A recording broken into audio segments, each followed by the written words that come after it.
Assalamualaikum warahmatullahi wabarakatuh. Saya Muhammad Rizky Farizal Rehan dari kelompok 4 akan menjelaskan materi dengan tema model-model desain sistem dalam pembelajaran. Sebelumnya, perkenalkan kelompok kami. Yang pertama, Muhammad Rizky Farizal Rehan dengan NIM 210103110019 dan teman saya yaitu Fahriyatul Faidah dengan NIM 210103110001. Di sini saya akan menjelaskan pengertian desain pembelajaran. Desain pembelajaran adalah ilmu untuk menciptakan spesifikasi, pengembangan, pelaksanaan, penilaian, serta pengelolaan skala, mikro, dan makro untuk berbagai mata pelajaran pada berbagai tingkatan kompleks. Menurut Saiful Sagala, desain pembelajaran merupakan proses keseluruhan tentang kebutuhan dan tujuan belajar serta sistem penyampaiannya. Materi selanjutnya yaitu fungsi desain pembelajaran dalam kegiatan belajar mengajar. Yang pertama, sebagai acuan atau pedoman dalam pelaksanaan pembelajaran. Yang kedua, menjadikan guru lebih siap dan percaya diri dalam tugas mengajar. Dan yang ketiga, meningkatkan kemampuan guru. Baik, di sini saya akan menjelaskan tentang komponen-komponen desain pembelajaran. Dalam pembelajaran merupakan suatu sistem instruksional yang mengacu kepada pengertian sebagai perangkat komponen yang saling bergantungan satu sama lain untuk mencapai tujuan. Selaku suatu sistem belajar mengajar, sejumlah komponennya yaitu yang pertama, tujuan pembelajaran, yang kedua yakni bahan ajar, dan yang ketiga yakni siswa yang menerima pelayanan belajar, dan yang keempat yakni guru, yang kelima metode dan pendekatan, yang keenam yakni situasi, dan yang terakhir yakni evaluasi kemajuan belajar. Tujuan pembelajaran merupakan titik awal atau komponen utama yang sangat penting dalam pembelajaran. Maka dari itu perlu dipahami benar tujuan pembelajaran itu seperti apa. Karena tujuan pembelajaran ini akan membawa siswa, akan dibawa kemana siswa ini, dan siswa akan digantungkan pada tujuan yang akan dicapai. Oleh karena itu, komponen pertama yang dirumuskan yakni tujuan pembelajaran. Kemudian komponen yang kedua yakni bahan ajar. Setelah ditentukan tujuan pembelajarannya ini apa, maka yang kedua yakni bahan ajar. Sesuatu apa yang akan diajarkan ketika tujuannya yakni ini. Maka yang kedua yakni bahan ajar, dan yang ketiga yakni siswa yang menerima pelayanan belajar. Jadi ketika ada tujuan, ada bahan yang akan diajarkan, dan siswa akan menerima pelayanan belajar. Nah, dari siapa itu tadi? Siswa menerima pelayanan belajar. Komponen yang keempat yakni guru. Maka dari itu guru atau pendidik merupakan komponen keempat setelah tujuan, bahan ajar, siswa yang menerima pelayanan belajar, dan yang keempat yakni guru. Yang kelima yakni metode dan pendekatan. Jadi guru ini menggunakan metode seperti apa dan pendekatan seperti apa yang akan dilakukan guru untuk melakukan pembelajaran. Yang keenam yakni situasi. Jadi guru juga harus menyesuaikan situasi yang ada dalam kelas itu. Apakah situasinya mendukung dengan metode dan pendekatan yang dia lakukan. Yang terakhir yakni evaluasi, di mana semua akan dievaluasi kembali agar tujuan dapat tercapai dari semua komponen yang ada. Harus diorganisasikan lagi dengan baik sehingga sesama komponen itu terjadi kerjasama. Oleh karena itu tidak boleh hanya memperhatikan satu komponen saja, maka harus diseimbangkan semua komponen yang ada. Misalnya metode dan bahan, yang diperhatikan hanya itu, tetapi tidak dilakukan evaluasi, maka tidak akan tercapai pembelajaran yang efektif. Jadi semua komponen itu tadi tidak boleh hanya diperhatikan satu komponen saja, antara satu dan yang lain harus diperhatikan dan diseimbangkan antara satu dan sama lain, karena semua komponen itu tadi saling berkaitan antara satu dan yang lain. Ketika komponen tadi saling bekerja sama antara satu dan yang lainnya, maka pembelajaran akan bisa dilakukan secara efektif dan efisien. Di selanjutnya saya akan menjelaskan tentang model desain pembelajaran.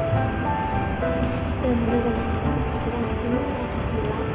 Yang pertama yaitu model Dick and Carey, yang kedua yaitu model Maslow, yang ketiga yaitu Gerlich and Addy, dan yang keempat yaitu Addy, yang kelima yaitu Degen, yang keenam BPSD, dan yang ketujuh yaitu model Camp, yang kedelapan yaitu model SD, Intellectual System Design, dan yang kesembilan yaitu model pengembangan internasional atau MBA.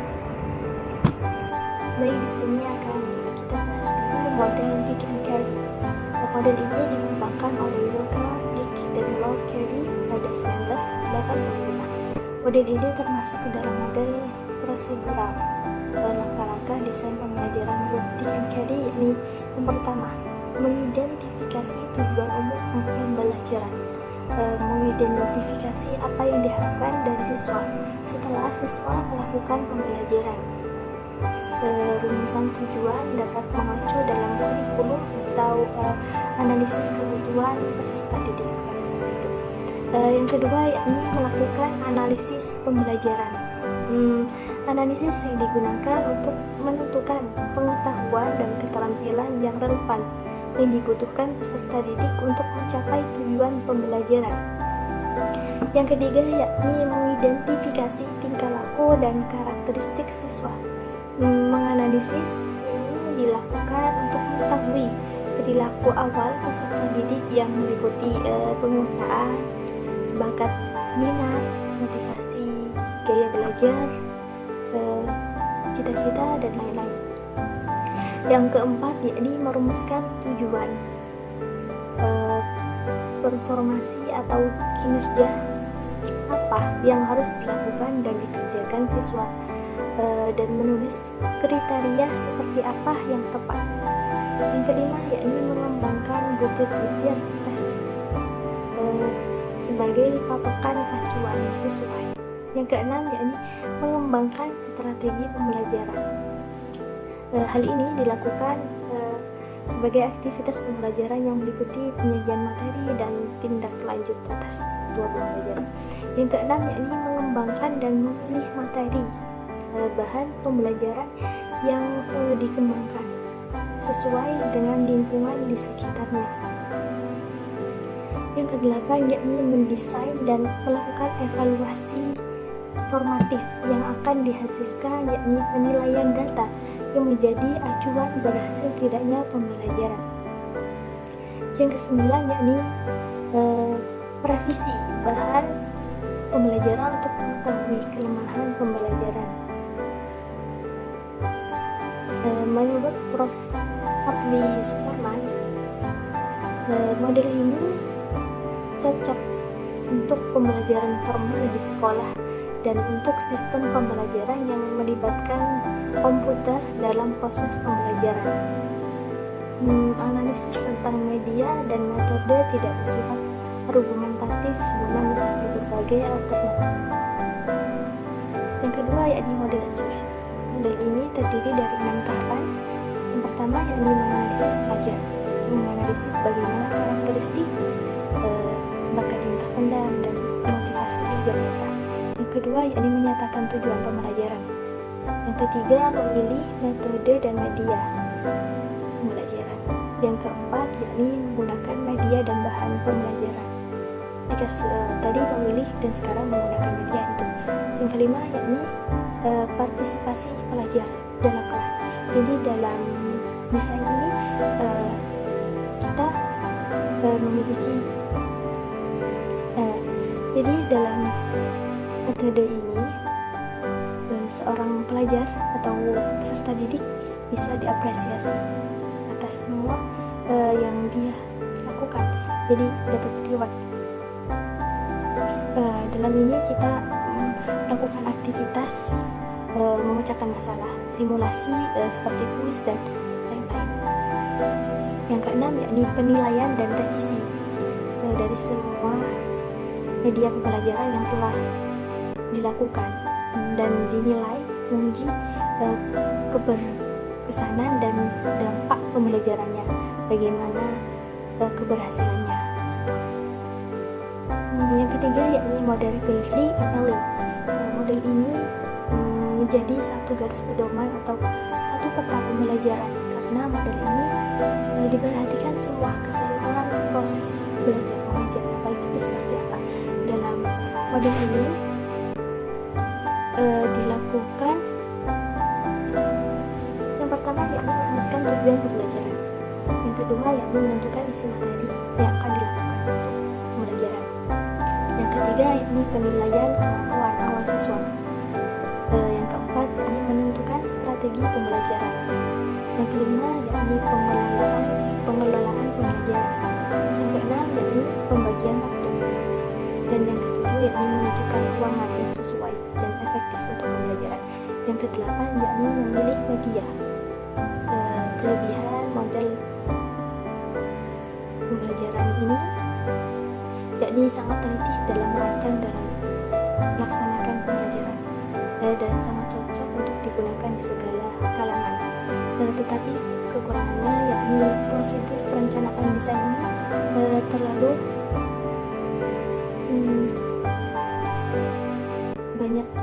banyak tahapan dan pengenalan karakteristik siswanya. Dan selanjutnya yakni model Edu. Model ini terdiri dari 5 tahapan yang dikembangkan dalam model desain.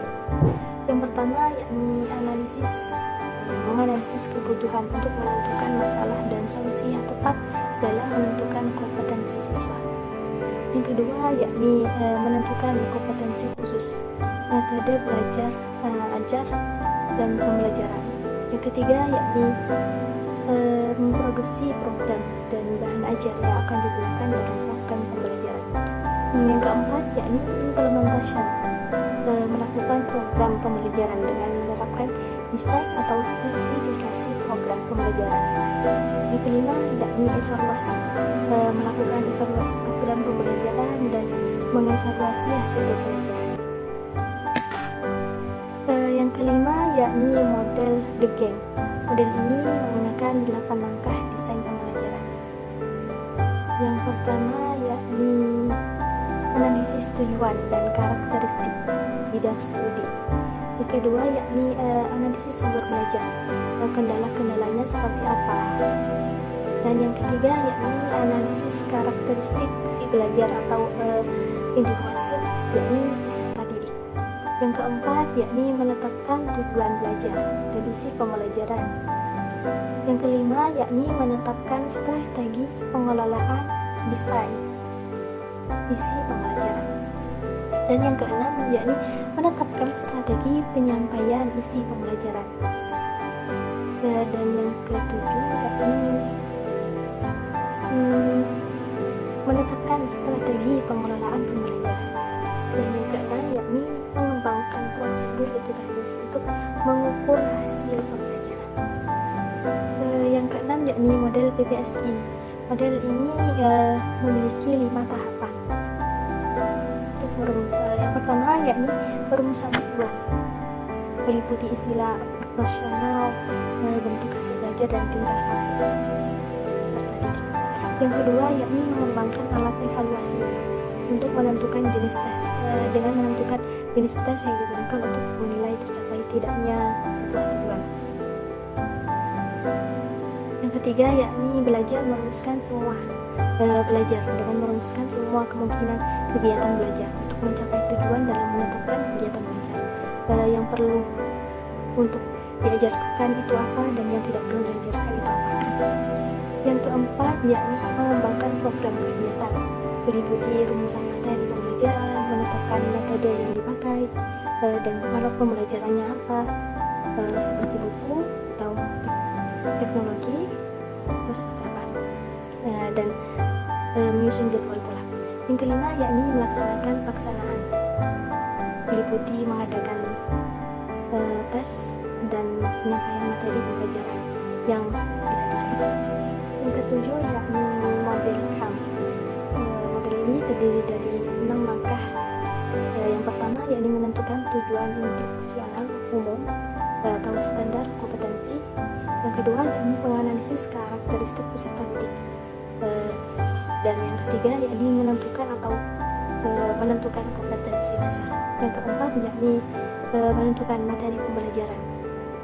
Yang kelima yakni menetapkan jadwal aktivitas yang akan dilakukan.